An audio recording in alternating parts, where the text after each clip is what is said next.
Hello, welcome to Goodnight Flagstaff. I'm Jen Geyer, and tonight I get to read to you Chapter 19 from Race to the Sun. So thank you for tuning in to our community story time.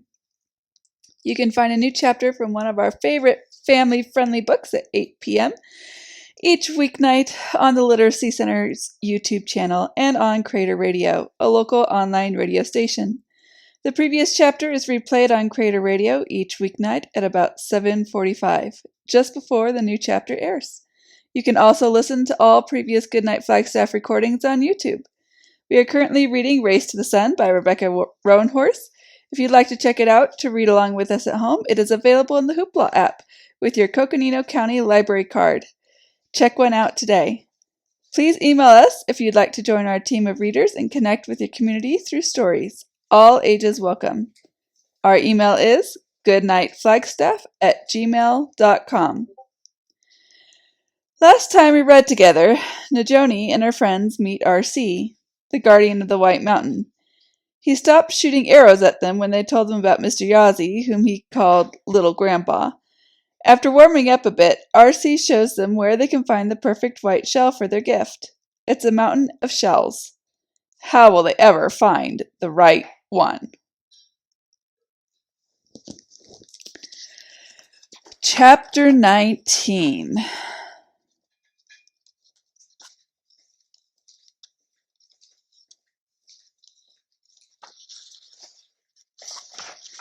An impossibility. That's a lot of clams, Mac exclaims. Good luck, RC pats Mac on the back. I'll just wait here for you to finish. I'd help, but as I said, I'm very busy. He doesn't look busy, Mac mutters as he watches RC head back to his nice warm house. We're supposed to go through all these, I say, dismayed. There's no way. It does look daunting, Mr. Yazzie admits, but it can be done. The mountain seems huge, but I know we will find the perfect shell. With a little patience, he says, hopping off my shoulder to land on the white mound, and positive thinking. I appreciate what you're saying, Mr. Yazzie, I really do, but I just don't think positive thinking is going to be enough. Well, that's negative thinking right there, Mac says, eyebrow raised in my direction. Nonsense, Nizhoni, says the horned toad, climbing higher on the mountain. A trail of white shells trickles down behind him. It is a challenge worthy of a hero, which you are. I thought being a hero meant I was going to fight monsters. One step at a time, young slayer, he says, already halfway up. One step at a time. Come on, Davery says. He tightens the straps on his backpack and looks at the foreboding pile. We better get started. He follows Mr. Yazzie up the hill. I still say it's impossible, I mutter. But I guess we're doing this. I adjust my own backpack and take a deep breath. I step onto the shell mountain. The sharp edges of broken shells poke at the canvas of my sneakers. Ouch! I try to ignore the pain and take another step. I immediately start to slide downward. I flail my arms for balance, letting out a not-so-heroic yelp before I lean forward and dig in. Every move I make cracks shells underneath my feet. I can feel a whale building up inside me. How am I supposed to find a perfect shell when each step breaks some? It seems impossible. Even more impossible than fighting monsters. At least that's exciting. This is just hard. I look up and see that Mac, Davery, and Mr. Yazzie are already halfway up. Wait for me, I shout, scrambling forward, my feet slipping. I lean over and use my hands, and immediately the shells cut into my palms. I've barely begun, and I already feel like quitting. But I remember what Mr. Yazzie said. You wanted to be a hero, I tell myself. This is part of it. So I start searching. But all the shells look the same. Nothing is standing out. The sun rises hot behind me. It feels like there is a heavy weight slung over my shoulders, and that weight is making me tired and hungry. Give up, it whispers. Why try so hard? No one will notice if you quit. No one really cares. You're only a kid after all. You can't really fight monsters. For a moment, I want to do what the voice says, but I don't. My dad needs me, and I definitely don't want the world to be overrun with monsters. So instead of giving up, I close my eyes, take a deep breath, and imagine the shell I want.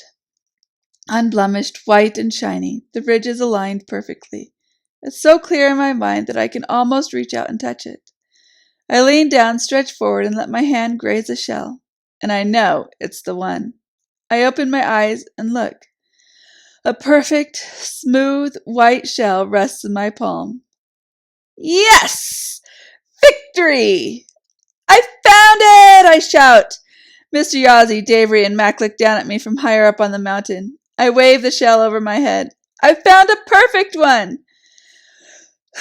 They all hurry over, sliding down the mountain and sending shells scattering as they come. Mr. Yazzie is beaming with pride. I knew you could do it. 1 gift down, 3 more to go, and it only took half the day. Half the day? I look up at the sky. I thought it was eternally dawn on this mountain. But sure enough, the sun is hanging high overhead, telling me it's noon.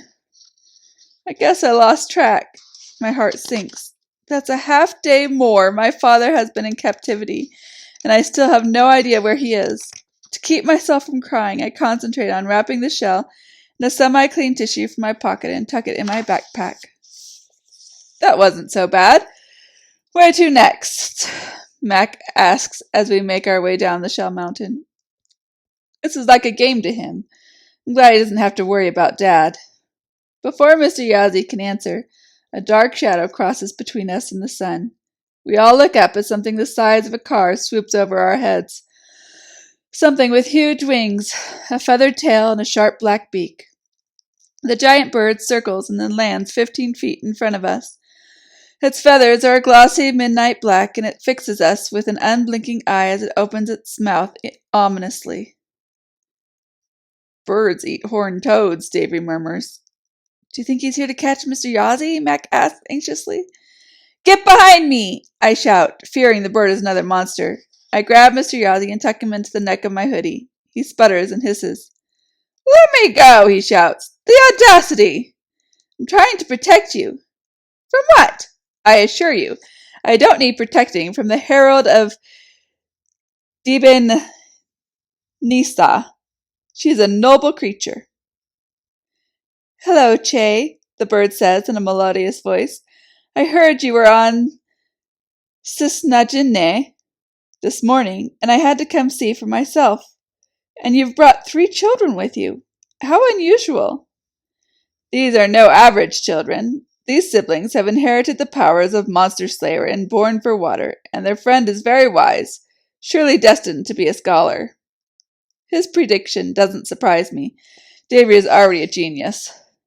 Do you know this bird? I asked Mr. Yazzie. Yes, I think so. Surely we've met before. I just can't quite recall. Didn't you say she was a herald of Divenitsa? Davery prompts. Of course, Mr. Yazzie's spikes pop out of the neck of his fuzzy sweater. Now I remember. Clezen. It is an honor. He says her name like Clezen.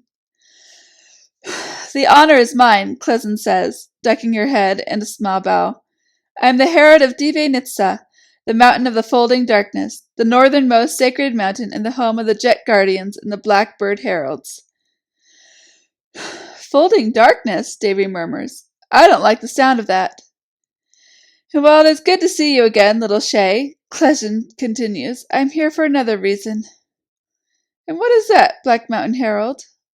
Jet Girl, our guardian, cannot be found. Without her, there's no one to defend the mountain from danger. Clezen pauses and looks each of us in the eye. And indeed, danger has come to Divenitsa. Mr. Yazzie makes a worried noise. What is it? I ask. The 4 sacred mountains and their guardians keep Dinata safe, he says. If one goes missing, all the people, animals, and other beings that live there are at risk. That's not good, Mac. The king of understatement strikes again. It's Mr. Charles, I say, sure of it. You said he would attack the land, and taking out a guardian seems like his style. He definitely has something to do with this. Well, I never think one should rush to conclusions. I'm afraid you might be right, Mr. Yazzie says. He turns to Clezen. What can we do to help? Not you, Shay, but your ward. Clezen bows in front of me. I look around and behind me. Sure, there's been a mistake. Me? I squeak. Yes, Monster Slayer. You are also a guardian of Divinitsa. I am? This seems highly improbable, since I didn't even know about the place until about 5 minutes ago. You must come and defend the mountain, Clezen says adamantly. We don't have time, Davery says. He pulls out the flyer and points to the third line of the song. 4 days to find you're not alone. I think this means we only have 3.5 more days to get everything done. And we still have to find the other 3 gifts and go see Spider-Woman before we even get the map. If Divinitsa falls, there will be no Dinata, and no Dinata means no Spider-Woman, which means no map, which means no path to the sun, Mr. Yazzie says solemnly. It is all interconnected. You cannot let one fall without everything else falling with it. I hate to suggest it, but I believe we must split up. I don't think that's a good idea, I say, feeling uneasy. This is hard enough as it is. Without Mac and Davery, it sounds impossible. It's the only way, he insists. Nizhoni will go with Clezen to Divinitsa. She will help find the missing guardian and convince her to give us the black jet gift for Spider-Woman. Davery, you go to the Dukuslid, the western mountain, and retrieve the abalone shell. Matt can go to Soze, the southern mountain, and find the turquoise. By myself? Mac says, his voice climbing an octave. I will go with you, if you wish, Mr. Yazzie offers.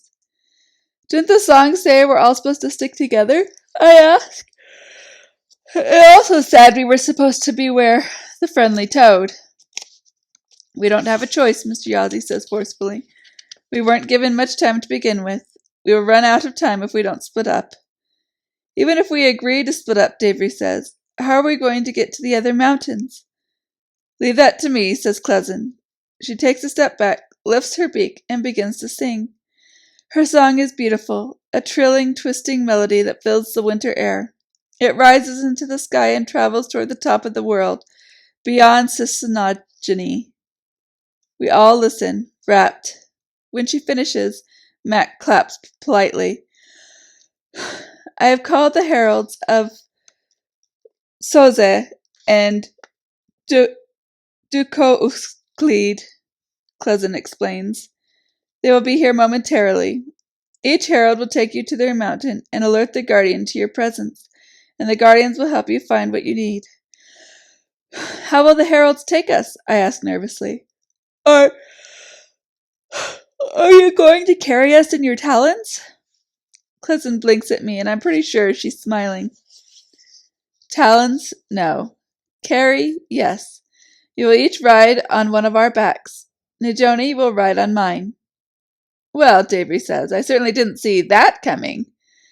I eye Clezen's back, excitement starting to edge out my fear. It seems broad enough to hold me, and her feathers look soft, but there's one thing missing. I'm all for giant bird riding, but how can I stay on without a saddle? Or a seatbelt, Mac asks. We always buckle up for safety. Clezen laughs. Are you worried that, as we fly through the clouds hundreds of feet above the earth and you have nothing to hold on to but a handful of feathers, you might plummet to your deaths? Yes, we all say at once. Then I guess you just have to hold on really tight. That's the end of Chapter 19. Thank you for tuning in. Join us next time for Chapter 20 of Race to the Sun. Good night, Flagstaff.